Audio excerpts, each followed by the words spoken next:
Don't just live for tomorrow,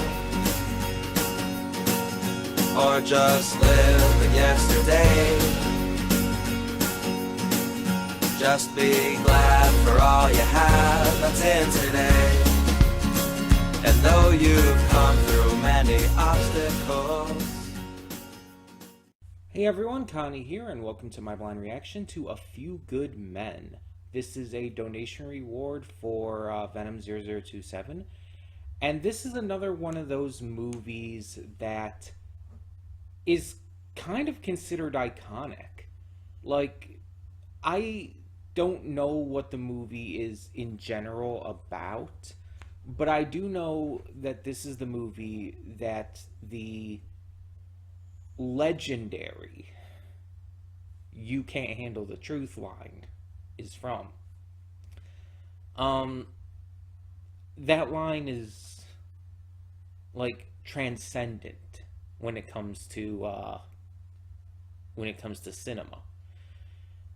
More so than even like the greatest trick the devil ever pulled from The Usual Suspects. It's one of those lines of dialogue in film that is just so iconic that it's everywhere. It's been parodied, it's been praised, it's been just popularized by media in general. And I don't know the context behind it, but I have seen that scene before. If I remember right, Jack Nicholson is the one on the stand during it, and I believe Tom Cruise is the one questioning him. So we have some great actors in this. I mean, that's already apparent. But yeah, I don't know what the movie's actually about. I don't know like the actual like overall context of how that scene goes down. But I'm very interested to find out, to see what this movie can offer. Because even outside of just knowing the line, I do know that people do praise this movie and see it as one of the big classics that everyone should see. And mind you, I've stated this in the past, I don't believe there's any specific movie that I think anyone should see to consider themselves a true fan of film. I think that's a very toxic mentality to have, that you have to see a certain film or that you have to like a certain film in order to consider yourself a true fan of cinema. I think it's an extremely toxic fandom ideology and should be just completely gotten rid of. That doesn't mean that there's anything wrong with wanting people to see certain films that are really iconic and influential and whatnot. I would love for a lot more people to see the original 12 Angry Men from the 50s. It's my favorite movie of all time and one of the only two films I consider to be perfect. And yet, I would never force that on someone. I would never tell someone that if they haven't seen it, they're not a true movie fan. I would encourage them to see it, but I would never like try to guilt them into it or anything. But yeah, this is a film that it's one of those films that I've wanted to see for so long and just never have. So I'm pretty excited to check this out. It's just over 2 hours long according to the runtime of the video I got here, though that could also would account for not commercials, credits. So I don't know exactly how long the actual actual runtime of the film is. But we should still be good, obviously. Based on the little bit I do know from that one scene, it was in a courtroom, so maybe there's a bit of a legal drama aspect to this. I don't know to what degree, if that's the main focus of the movie, or if that's, hell, that could just be a single scene, for all I know. I don't know. I don't know what to expect, but I'm excited. So we're going to get into this and hope for the best. When the screen fades to black, pause this redirect and go to the description below. Follow the link to the reaction, and after you watch it, come back here to the redirect and resume play. Because after it fades to black and then fades back in, everything from that point forward will be my afterthoughts and will contain spoilers to the episode, to the movie. Sorry. Also, sorry for the yawning. Just woke up not that long ago. But will contain spoilers to the movie. So, that being said, thank you so much for tuning in, and I will see you at the reaction. And we are back, and we'll begin with spoilers in 3, 2, 1, now. So, the iconic, legendary scene is pretty much at the very end of the film. And I'm not entirely surprised by that. Like, based on how it was going, Jessup was clearly going to be the last big witness and everything. That's not too surprising to me. What's more surprising to me is how I felt about this film. I'm mixed. And it's pretty much split down the middle. The first half of this film is boring. It's boring, it's monotonous, it drags so much.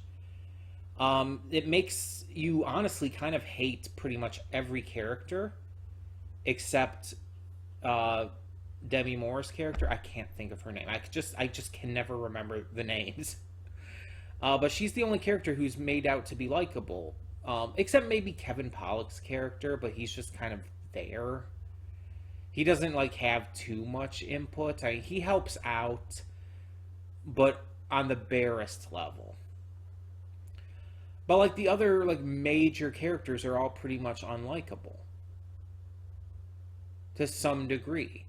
And mind you, some of that gets rectified later in the movie, but for the first half, it's like, okay, I don't like Tom Cruise's character. I don't like Kevin Bacon's character. I don't like any of these Marines. And so it's like, who am I rooting for here? You're clearly, as a fan, supposed to be rooting for, or as a viewer, not fan, as a viewer, you're supposed to clearly be rooting for Tom Cruise's side, because main character, they're trying to get the defendants acquitted and everything.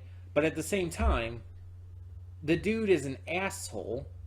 He's extremely cocky to the point of unlikability. He's kind of sexist. He's just not likable as a character. And then it's like that kind of goes away, especially the sexism part, that just kind of disappears after a while. And there's this really randomly thrown in love story between him and the lady, Demi Moore's character. They just kind of are thrown into this romantic subplot that is barely there and has no actual resolution to it. But they're thrown into that subplot nonetheless. And it's just random. It feels random. It doesn't feel natural. It feels like, oh, we have a main male character and a main female character. We have to put them together. They have to fall in love with each other. That's the rules, right? And it feels kind of gross because of that. But that is exactly how it does feel. But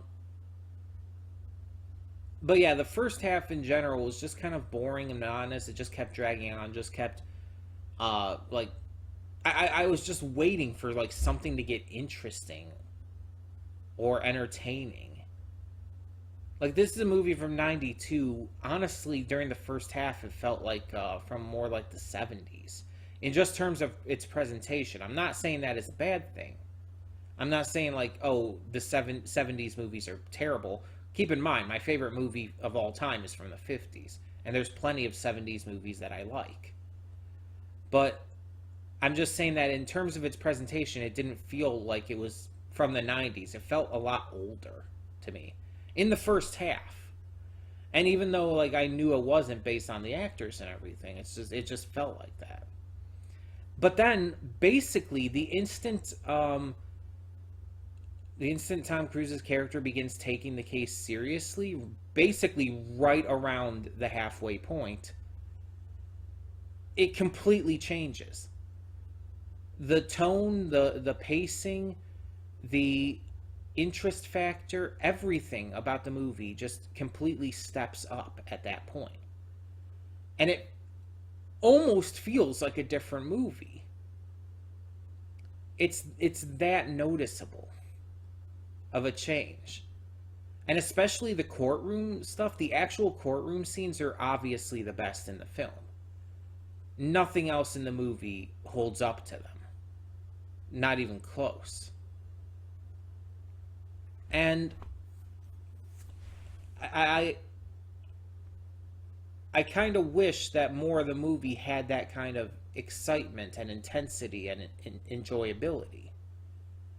Because pretty much everything in the second half of the movie was really enjoyable, really like investing. Like I was hooked.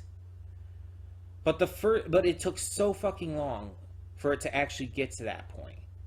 The first half of the movie, again, almost completely split in half, was just so hard to sit through.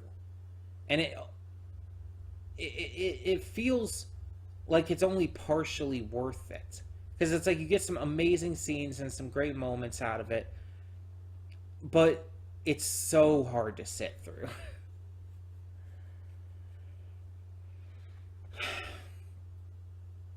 And then there's also just some of the issues that are brought up in the first half that also just still kind of are just not really like thought about again. Because once it starts getting exciting, you kind of forget that the fact is this fully capable female lawyer is passed over for a lawyer who's barely even been a lawyer. He's out of law school for a year and has only been practicing for 9 months. And he's given this opportunity over this fully capable woman, all because she's all passion in their eyes. It's a stupid excuse. And although it doesn't come across it doesn't come across as them like necessarily using this as their reason. They don't say anything about this in the movie, but it feels sexist. It feels like their entire reasoning for not choosing her was because she was a woman. And it feels like the entire passion argument in the first place was like, oh, this is because she's a woman. Again, whether or not that was the intent, that is very much how it felt in its presentation. And it just feels like it's focusing on having the guy be the hero instead of her. To the point where later in the movie, during the trial, she seems to make these kind of rookie mistakes and take some actions that seem very out of character for her based on what was set up in the first half. It doesn't seem like those are things that she would do, mistakes that she would make. The first half set her up to be a lot more competent than that. And so it just kind of like dumbs her down for the sake of making Tom Cruise's character look better. Which is very insulting, I would feel. And again, very sexist. So I can't by any means say that this film is perfect when there's things like that. On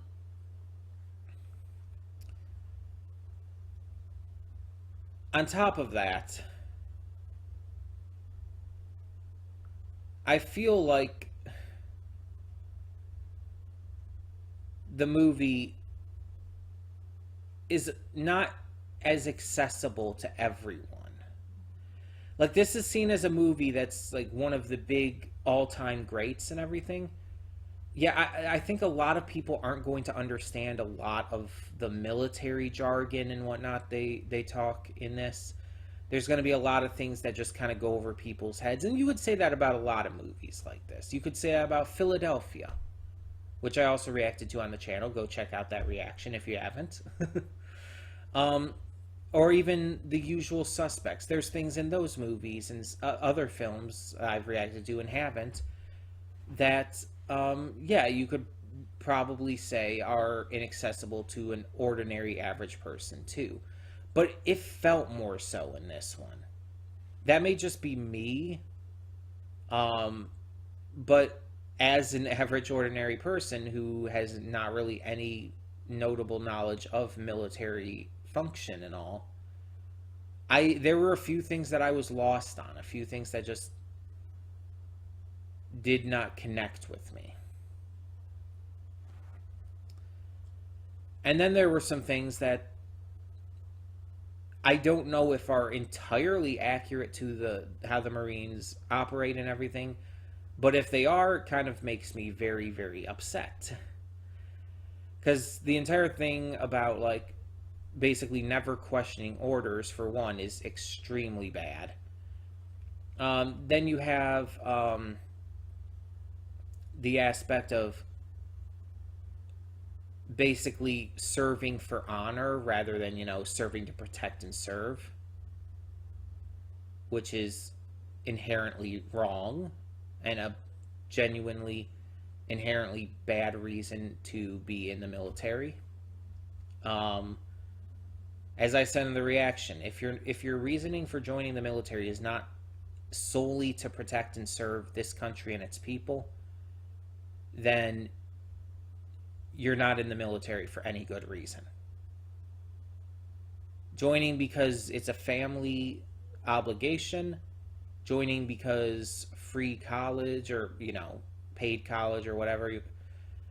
If you're not joining the military specifically to protect and serve the country and its people, then you're not in there for any good reason. Doesn't matter what the other reasoning is. That should always be your first and foremost priority as a member of any military service, no matter what one it is. No matter if you're Army, Navy, Marines, Air Force, does not matter. So the fact that they were so insistent on this, the defendants, was a little irritating, admittedly. And that kind of seemed to be a theme with how they were portrayed as well, just in general. That they were that it was all about honor and everything like that, rather than, actually protecting and serving. Like, Jessup and everyone would constantly bring up the shit oh, we're doing this to protect people, to save lives and all. And they would constantly bring that up. But it was also made very clear that they didn't believe a fucking word of that. That was not their reasoning for doing it. It was made very clear that was a bullshit line they were spewing to make themselves look and feel better. It's ridiculous. But all in all, let's talk about some positives. The courtroom stuff was fantastic, and maybe that's just because I tend to love courtroom dramas. Like I said, my favorite movie of all time, 12 Angry Men. It's a courtroom drama, even though it's more a jury room drama, because the entire movie pretty much takes place in a jury room. But it's kind of the same basic thing. And I've seen plenty of those on this channel and off. My Cousin Vinny, for example, was a really good one. And there's plenty of others. And I do tend to really enjoy courtroom dramas. So yeah, obviously the court stuff was going to appeal to me, and it was good. It was entertaining. It was the best parts of this film.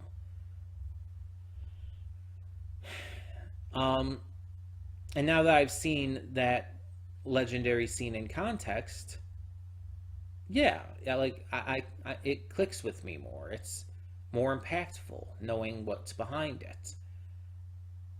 So yeah, I like how that scene was integrated into the film. I feel that if it comes across as very natural, when sometimes if you watch a movie after having seen like some kind of big scene from it or whatnot before, sometimes you'll just see it as like, oh, this scene, the rest of the movie doesn't quite live up to this scene or something like that. Um, but that's actually not how it came across to me here. So I gotta give kudos. Excuse me. The acting was, of course, great. I mean, as much as Tom Cruise bothers me as a person, he's still a good actor.